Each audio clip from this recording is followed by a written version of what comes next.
सच्चिदानंदेश्वराय नमो नमः। ब्रह्मानंद वाली चतुर्थ अनुवाक। पिछले तृतीय अनुवाक में प्राणमय कोश का वर्णन हुआ था, उसके अवयवों के विषय में बता करके तथापि ऐसा श्लोको भवति ये कहा। उसी प्राणमय कोश के विषय में आगे बता रहे हैं।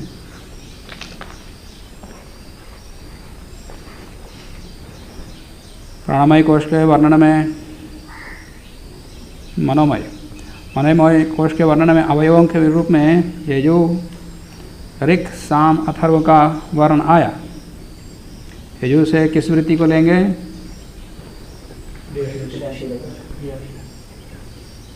क्रियाशीलता, यज्ञीय भाव, संकल्प, परोपकार आदि। और ऋक् दक्षिणः पक्षः, ऋग्वेद से ऋक् से स्तुति, ज्ञान, विज्ञान, विजय,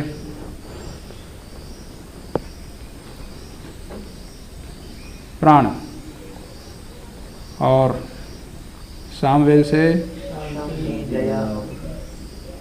स्तुति, उपासना, प्रार्थना, भक्ति, समर्पण, योग का संकल्प। वाग्वई साम, अतः तो वाक का विषय। अथर्वा से स्थिरता, अहिंसा, दया, योग, जप, अथर्व भी ही जपंती, ऐसा था। प्राणो अथर्व, ये अथर्वान तद्भेषजम। चिकित्सा संबंधी भी मन चिकित्सा भी चलती है, मनोविज्ञान भी चलता है। मनोविज्ञान तो ऋक् वृत्ति है, पर चिकित्सा संबंधी जो विषय है वो मन को दृढ़ करें तो मन की चिकित्सा होती, और मन से दुर्बल हो गए तो शरीर भी दुर्बल, इत्यादि वृत्तियाँ।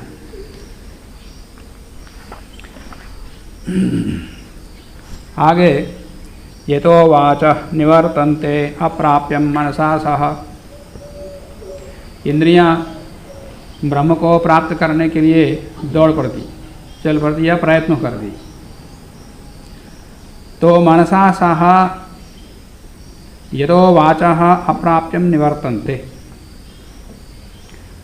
मन के साथ, यहाँ वाणी से सभी इंद्रियां, मन के साथ सभी इंद्रियां जिसको प्राप्त न करके लौट के आ जाती हैं, जैसे कि केनोपनिषद में आया था।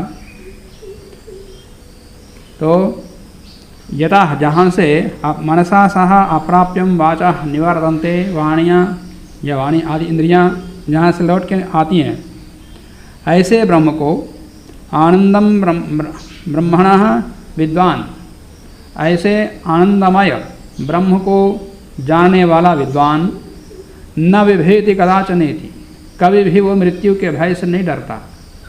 उस ब्रह्म को जानने के पश्चात फिर इसको मृत्यु नहीं, अमर हो जाता। फिर जन्म मरण, मृत्यु ने के साथ पर जन्म होता क्या? ऐसा नहीं, जन्म भी नहीं मृत्यु भी नहीं, क्योंकि जन्मेगा तो फिर मरेगा। तो न विभेति कदाचन तस्य एषः एव शारीरः आत्मा यः पूर्वस्य। इस मनोमय शरीर का जो आत्मा है, ये वही आत्मा है जो पीछे के मनोमय प्राणमय शरीर का आत्मा था। तो प्राणमय कोश का जो आत्मा है वही आत्मा इसका भी है। या ये कहें कि पांचों कोशों का आत्मा एक ही है, एक एक का शरीर अलग अलग दिखा रहे हैं, तो सबका आत्मा अलग है ऐसा नहीं समझना।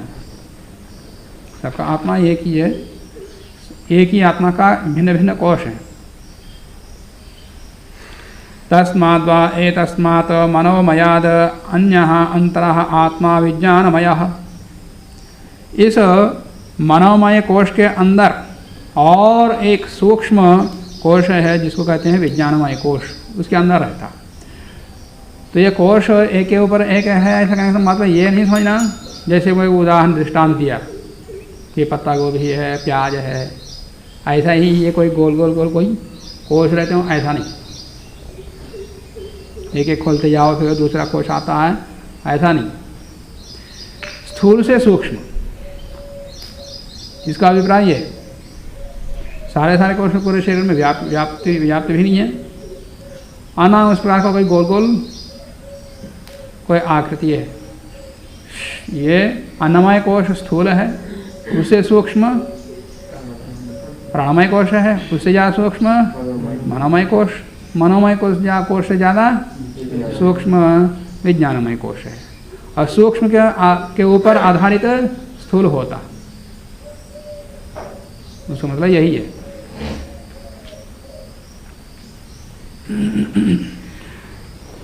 तस्य एषः एव शारीरः आत्मयः पूर्वस्य, इसका अभिप्राय ये भी ले सकते, जब योगी यह अभ्यास करता हुआ अन्नमय कोश, प्राणमय कोश, मनोमय कोशों को आत्मा समझता हुआ आगे बढ़ गया, अब विज्ञानमय कोश को आत्मा समझने लगा कि अब सूक्ष्म में पहुंचा दिया अपनी वृत्ति को, अब विज्ञानमय कोश को आत्मा समझने लगा।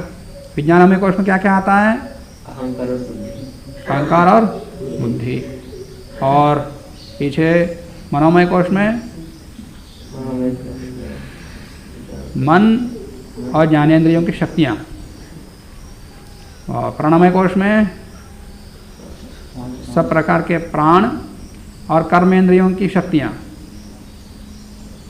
यह स्थूल वो सूक्ष्म इंद्रियाँ, और अन्नमय कोश में स्थूल शरीर और स्थूल इंद्रियाँ, ये उसमें समावेशित हैं। विज्ञानमय कोश में अहंकार और महतत्व। तस्माद्वा एतस्मात् मनोमयाद् अन्यः अन्तः आत्मा विज्ञानमयः तेन एषः पूर्णः। और यह विज्ञानमय कोश नहीं, इस विज्ञानमय कोश से वो मनोमय कोश पूर्ण है, माने इससे वो भर गया, यह इसके ऊपर आधारित है।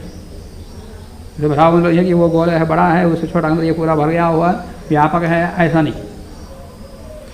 इसका मतलब यह है कि विज्ञानमय कोश के सहायता से वो जगता, इसके ऊपर आधारित है।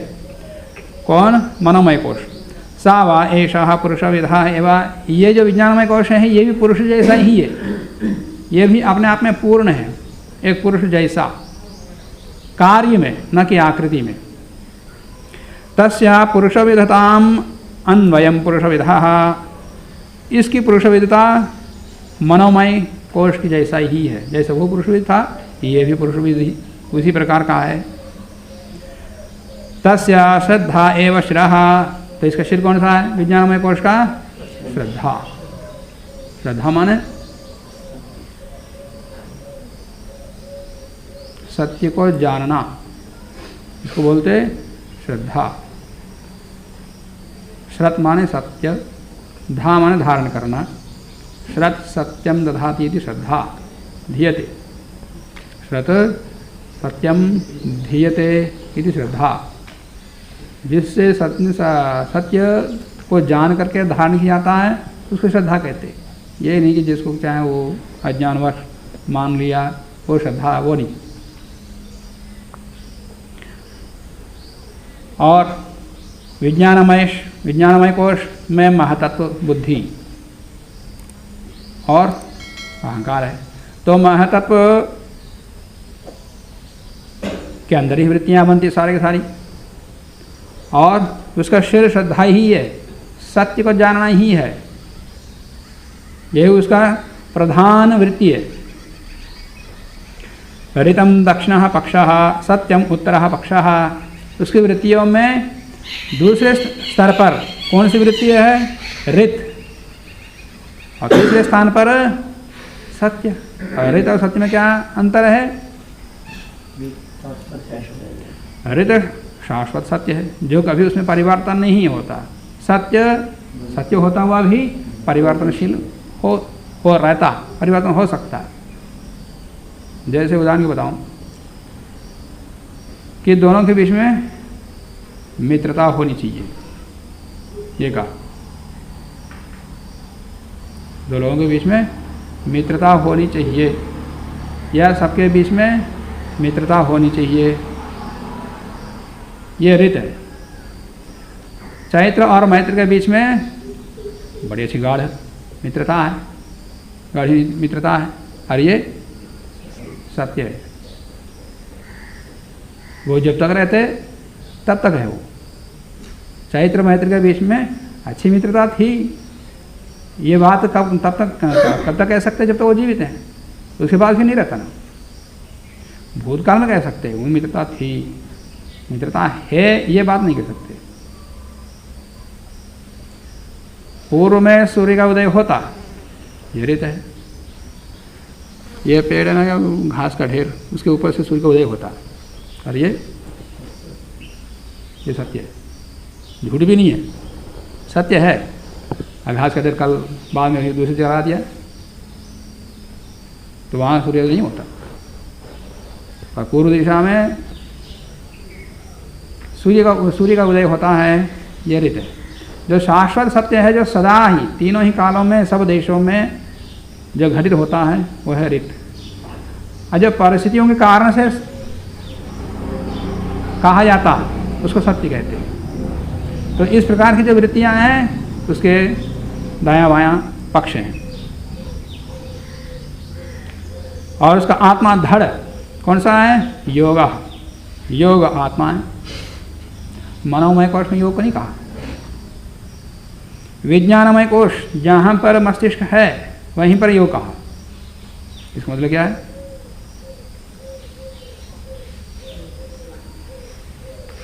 कि चित्त का मतलब बुद्धि है, चित्त का मतलब मन नहीं। योग किसको कहते हैं? योग है चित्तवृत्ति निरोधा। यदि चित्त की वृत्तियों को रोकने को योग कहते हैं तो वहाँ चित्त का मतलब मन ले, तो फिर मनोमय कोश में आना चाहिए था ना योग। तो यहाँ विज्ञानमय कोश में आया। इस मतलब मस्तिष्क के साथ, बुद्धि के साथ संबंध है, महातत्व के साथ संबंध है। चित्त माने वहाँ पर महातत्व। दूसरा ये भी है कि आत्मा को जो भी विषय के साथ विषय ग्रहण करता, आत्मा बुद्धि से ही ग्रहण करता है, मन से नहीं। मन तो बुद्धि का कारण है, न कि आत्मा का। आत्मा के साथ सीधा संपर्क किसका रहता है? बुद्धि, महातत्व का ही, बुद्धि तत्व का ही, अन्य किसी का नहीं। मन का संबंध है बुद्धि के साथ है और इंद्रियों के साथ है।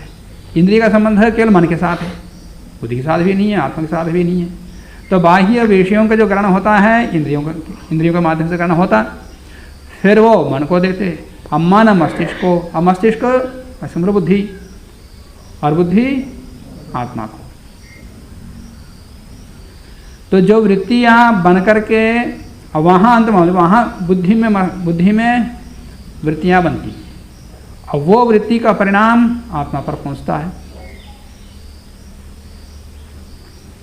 तो इसलिए जो वृत्तियों का प्रभाव सुख दुख आदि का पड़ता है तो बुद्धि के माध्यम से ही, मन के माध्यम से नहीं। ना वहाँ कोई वृत्ति बनती है, वो तो केवल संवाहक मात्र है मन। इसलिए वहाँ भी योगा चित्तवृत्ति निरोधा, चित्त के स्थान पर बुद्धि ही लेना चाहिए। और यहाँ भी इसकी पुष्टि यहाँ से हो रही है। विज्ञानमय कोश में योग को कहा, मनोमय कोश में नहीं कहा। योग आत्मा, योग ही उसकी आत्मा है, प्राण है, उसको मूल प्रवृत्ति है।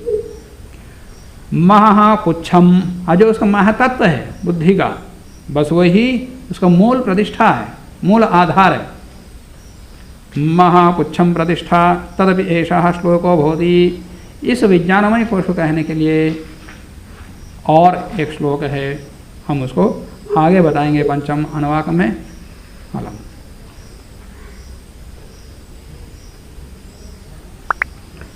श्रद्धा श्रद्धावान लभते ज्ञान। क्या अर्थ है? श्रद्धावान को ज्ञान प्राप्त होता है। सामान्य विद्या अध्ययन में श्रद्धालु ही ज्ञान को प्राप्त कर सकता, ढीठ विद्या को प्राप्त नहीं कर सकता, जिसके पास श्रद्धा नहीं है, रुचि नहीं है। ये सामान्य अर्थ है। यदि ज्ञान से आत्म तत्व परमात्मा तत्व को लें तो, जिसको ज्ञानानुमुक्ति कहते हैं, ज्ञान से मोक्ष मिलता है। और श्रद्धावान लभते ज्ञानम, ज्ञान से वहाँ वही ज्ञान है, ये शब्द ज्ञान नहीं। श्रद्धावान ही ज्ञान को प्राप्त करता है, परमात्मा आत्म तत्व को जान लेता है। तो इसकी प्रक्रिया कितनी बड़ी है।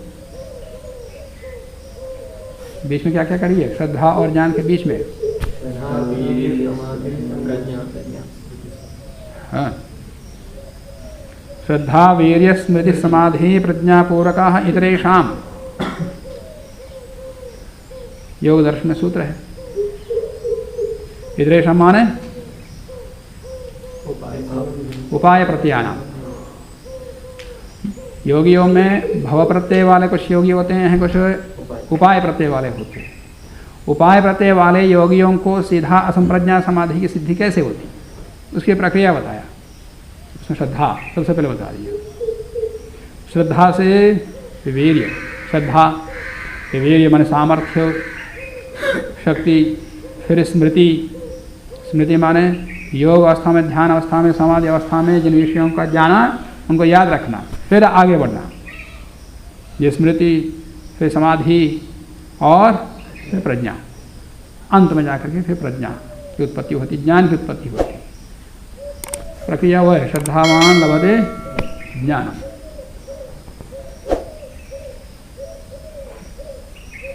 अब उसके लिए कितनी बड़ी प्रक्रिया चलेगी, संक्षेप में कह दिया गीता में। तो वह श्रद्धा की प्रवृत्ति यहाँ बुद्धि की है, वृत्ति।